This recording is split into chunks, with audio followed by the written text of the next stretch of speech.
दोस्तों, उल्लू एक ऐसा परिंदा है जो अक्सर अकेला ही देखा जाता है। ये आपने भी महसूस किया होगा कि ये परिंदा हमेशा उदास सा ही रहता है और वीरान जगहों पर ही रहना पसंद करता है। पर आखिर ऐसा क्यों उल्लू अपने आप को इंसानों से दूर रखते हैं और क्यों वो हमेशा अकेले ही वीरान जगहों पर रहा करते हैं? जानेंगे सभी सवालों के जवाब आज के इस वीडियो में। दोस्तों, एक मर्तबा एक शख्स हजरत इमाम जाफर सादिक की खिदमत में हाजिर हुआ और अर्ज करने लगा कि ए इमाम जाफर सादिक, आप मुझे बताएं कि जो उल्लू परिवार है वो हमेशा वीरान जगहों पर ही क्यों रहता है और ये हमेशा उदास क्यों रहता है? जब हजरत इमाम जाफर सादिक ने ये सुना तो आप फरमाने लगे कि यह शख्स जिस परिंदे को आज तुम देख रहे हो वो परिंदा हमेशा से ऐसा नहीं था। ये उल्लू पहले वीरान जगहों पर नहीं रहता था और ना ही ये उदास रहता था। इसके साथ एक वाकया पेश आया है जिसके बाद से ये परिंदा ऐसा हो गया है। ये सुनकर उस शख्स के अंदर झुंझलाहट सी उठी और उसे वो वाकया जानने का बहुत मन किया। तो वो हजरत से पूछने लगा कि बताइए हजरत, कैसा वाकया, आखिर ऐसा क्या हुआ था इस परिंदे के साथ? इस बात पर हजरत इमाम सादिक फरमाने लगे कि ये परिंदा मोहम्मद साहब के अहल से मोहब्बत करने वाला परिंदा है। ये पहले वीरान जगहों पर नहीं रहता था, मगर जब से करबला का वो दर्दनाक वाकया हुआ है उसके बाद से परिंदा वीरान जगहों पर रहने लगा है। हुआ ये कि जब इस परिंदे को पता चला कि हजरत इमाम हुसैन अपने काफिले के साथ करबला के मैदान में रुके हुए हैं, तो ये परिंदा मुहर्रम की रात सीधे करबला के मैदान में जा पहुंचा और जाकर इमाम हुसैन राजी अल्लाह ताला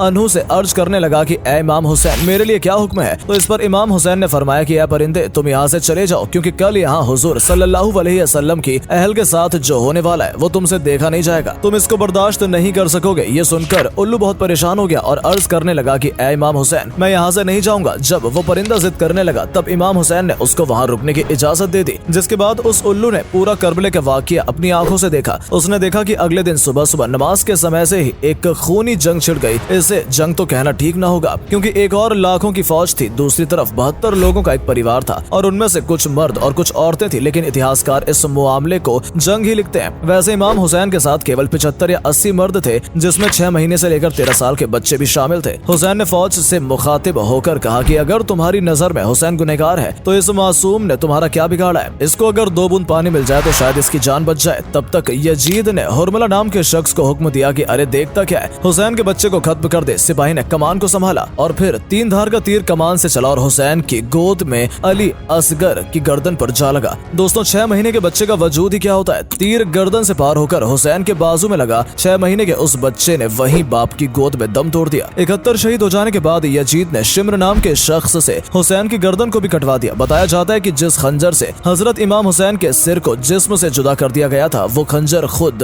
कूंत धार का था और ये सब उनकी बहन ज़ैनब के सामने हुआ। जब शिम्र ने उसकी गर्दन पर खंजर चलाया तो हुसैन का सिर सजदे में था, यानी इस काम को नमाज की हालत में अंजाम दिया गया। इस्लाम की बुनियाद बचाने में करबला में 72 लोग शहीद हो गए। ये पूरा वाकया उल्लू ने अपनी आंखों से देखा कि यजीद ने किस तरीके से हजरत इमाम हुसैन और उनके साथियों पर दर्दनाक जुल्म किया। ये जुल्म देखने के बाद परिंदे के दिल में इंसानों के लिए नफरत बैठ गई और इंसानों पे से उसका भरोसा उठ गया और वो बस तभी से परिंदा इंसानों से दूर एक ऐसी जगह पर जाकर रहने लगा जहाँ इंसानों की परछाई भी नहीं पड़ती थी। ये उल्लू हुजूर साहब की अहल यानी कि आपके घर वालों से मोहब्बत रखने वाला परिंदा है, मगर आज भी बहुत से लोग उल्लू को मनहूस समझते हैं। अगर ये घर के आसपास आकर बोल देता है तो वो ये समझते हैं कि हमारे ऊपर कोई आफत या मुसीबत आने वाली है।